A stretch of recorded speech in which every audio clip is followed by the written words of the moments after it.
Vidyasri Subramaniam thought for the டே.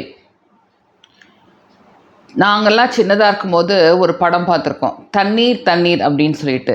இது அந்த மாதிரி ஒரு கதை. பார்க்காதவங்க போய் பாருங்கள். அஃப்கோர்ஸ் இந்த யங்ஸ்டர்ஸ்க்கெல்லாம் போர் அடிக்கும், ஆனால் ட்ரை பண்ணி தான் பாருங்களேன். அப்போ தான் வந்து தண்ணியோட இம்பார்ட்டன்ஸ் என்னன்னு தெரியும், தண்ணி இல்லாமல் எவ்வளோ பேர் கஷ்டப்படுறாங்கன்னு தெரியும். எங்கள் வீட்டுக்கு ஒரு கெஸ்ட் வந்தாங்க.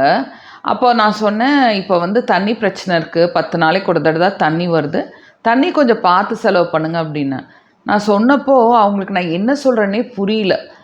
அவங்க வெளிநாட்டிலேருந்து வந்திருந்தாங்க, அவங்களுக்கு நான் என்ன சொல்கிறேன்னே புரியல. அதுக்கு அவங்க முக்கியத்துவமே கொடுக்கல. அப்புறம் இன்னொரு கெஸ்ட் வந்து சென்னையிலேருந்து வந்திருந்தாங்க.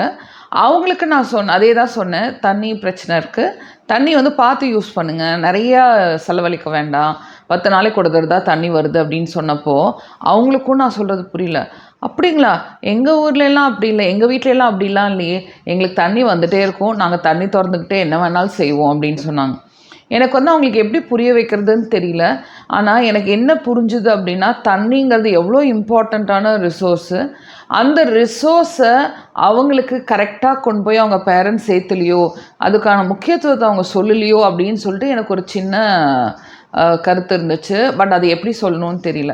அப்போ இந்த பதிவு வந்து எனக்கு ரொம்ப அது ரிலேட்டடாக இருந்துச்சு, சரி பண்ணலான்னு தோணுச்சு, அதான் பண்ணேன். ஒரு கிராமம் வந்து இது வந்து பெங்காலில் நடந்த ஒரு கதை, உண்மையான கதை.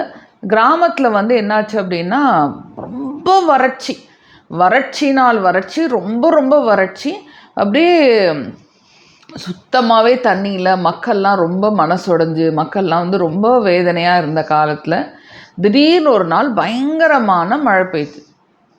மழை பெஞ்சோன்னே எல்லாருக்கும் ஒரே சந்தோஷம், மழை பயங்கரமாக பெய்யுது அப்படின்னு சொல்லிட்டு என்ன பண்ணியிருக்காங்க, அவங்க சின்ன சின்ன பாத்திரங்கள், பக்கெட்டு, டம்ளர் எதெல்லாம் இருந்துச்சோ எல்லாத்தையும் வந்து அவங்க என்ன பண்ணியிருக்காங்க, அந்த மழை தண்ணியை பிடிச்சி சேகரித்து வச்சுருக்காங்க. அவங்க என்ன பண்ணாங்க, சேகரித்து மட்டும் வைக்காமல் அந்த தண்ணியை ஒரு ரூம்குள்ளே வச்சு பூட்டி வச்சுட்டாங்க. ஏன் அப்படின்னா, அது ரொம்ப பொக்கிஷமான விஷயம், அது வந்து அழுங்காமல் யூஸ் பண்ணணும், நிறையா செலவழிக்கூடாது, யாரும் திருடிடுவாங்க அப்படின்னு சொல்லிட்டு அவங்க வந்து எல்லாரும் அப்படி பத்திரமா உள்ளே வச்சு தண்ணி வந்தாவே பிடிச்சி பூட்டி வச்சிட்டு இருந்தாங்க. அந்த கிராமத்தில் விக்ரிஷ் அப்படின்னு சொல்லிட்டு ஒருத்தர் இருந்தார். நான் விவேக்னே சொல்கிறேன். அந்த விவேக் வந்து என்னாச்சு அப்படின்னா, அவருக்கு வந்து ஃபேமிலி பெருசாக இல்லை. ஏன்னா இந்த வறட்சி தாங்காமல் அவங்களோட மனைவி இறந்துடுறாங்க. ஆனால் அவருக்கு வந்து ஒரே ஒரு பையன் மட்டும்தான். இவருக்கு வந்து பெருசாக வீடு வசதிகள் எதுவுமே இல்லாமல் இருக்கார். அந்த தண்ணியை பிடிச்சி வைக்கிறது கூட அவர்கிட்ட ஒரு பாத்திரமோ பெரிய விஷயங்களோ எதுவுமே இல்லை. அப்புறம் இவர் வந்து என்ன பண்ணுறது, ரொம்ப சோகமாக இருக்கார். ஏன்னா எல்லாருக்குமே தண்ணி கிடச்சிருச்சு, தண்ணி பிடிச்சி வச்சுருக்காங்க, நமக்கு அது கூட இல்லையே அப்படின்னு சொல்லிட்டு ரொம்ப தண்ணியோட விரக்தியில் இருக்கார். விரக்தியில் இருக்கும்போது அவர் என்ன பண்ணுறாருனா, ஓகே நம்ம வந்து தண்ணி திருடிடலான்னு முடிவு பண்ணி அவர் என்ன பண்ணுறாரு, சில வீட்டெல்லாம் திறந்து தண்ணி திருட ஆரம்பிச்சிடுறாரு.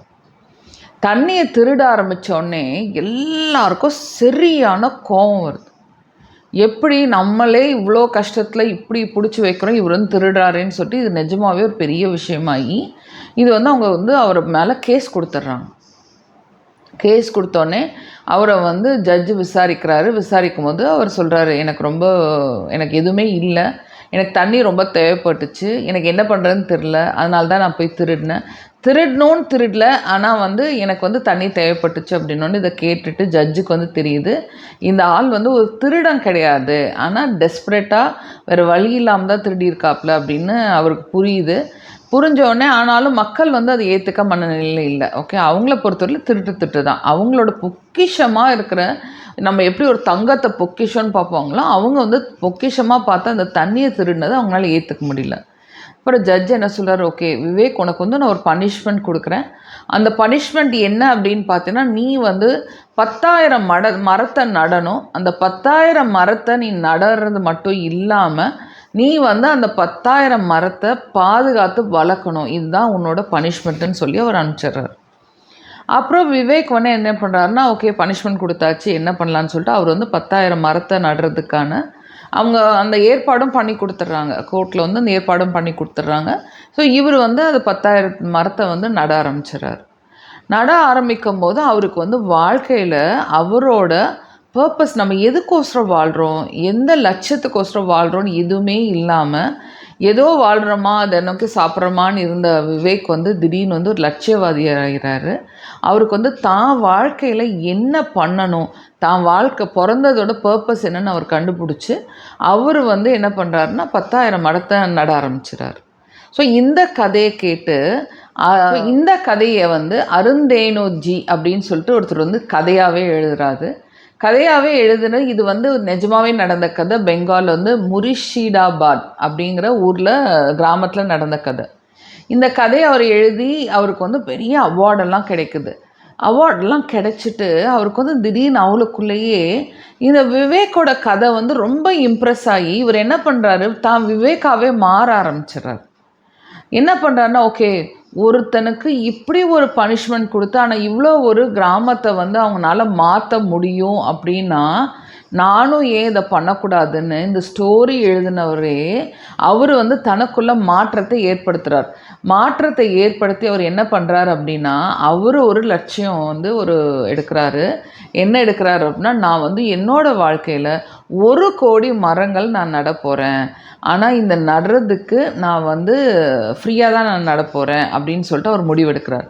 ஸோ ஒரு மரத்தை நடணும் அப்படின்னா ஃபஸ்ட்டு ஒரு மரத்தை உருவாக்கணும் இல்லையா. அவர் என்ன பண்ணுறாருன்னா ஒரு நர்சரியை அவர் உருவாக்குறாரு. அந்த நர்சரியை உருவாக்குறதுக்கு அவர் என்ன பண்ணுறாரு, நிறைய இடத்துல விதையெல்லாம் கலெக்ட் பண்ணி அவர் வந்து உருவாக்குறார்.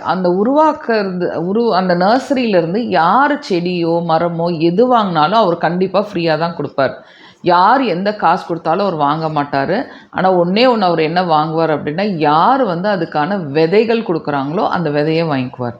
ஸோ அவர் என்ன பண்ணுறாரு, அவர் வந்து ஒரு ப்ரொஃபஸராக இருந்தார். அப்போ வந்து ஒரு ஸ்டூடெண்ட்ஸ் கிட்ட சொல்கிறார், எனக்கு இப்படி ஒரு லட்சியம் இருக்குது, யார் ஹெல்ப் பண்ணிங்கன்னா அப்போ அவங்க ஸ்டூடெண்ட்ஸ் எல்லாம் ஹெல்ப் பண்ணுறாங்க.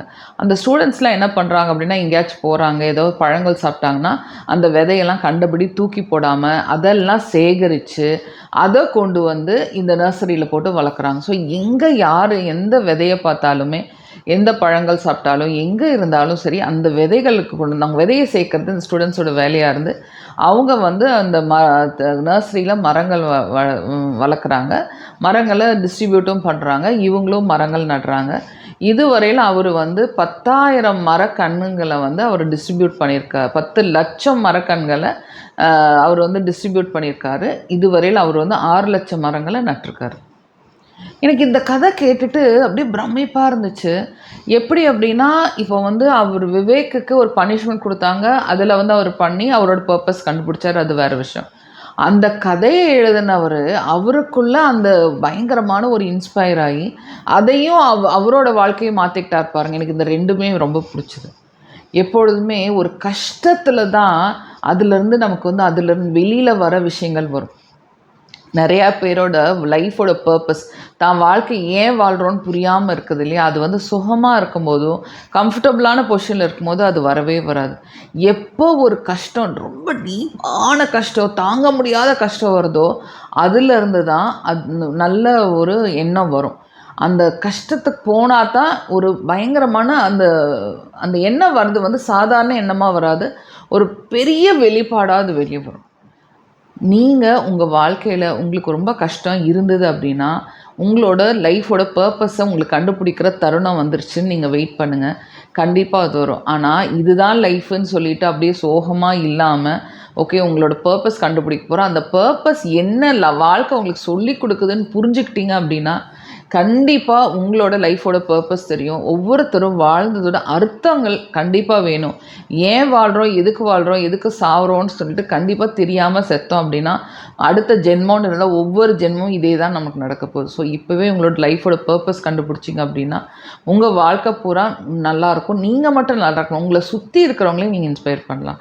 ஓகே, இது கண்டிப்பாக பண்ணி பாருங்கள். இந்த மாதிரி எண்ணங்கள் உங்களுக்கு வந்தால் இந்த நாள் மட்டும் இல்லை, எல்லா நாளுமே இனிய நாளாக இருக்கும். ஓகே.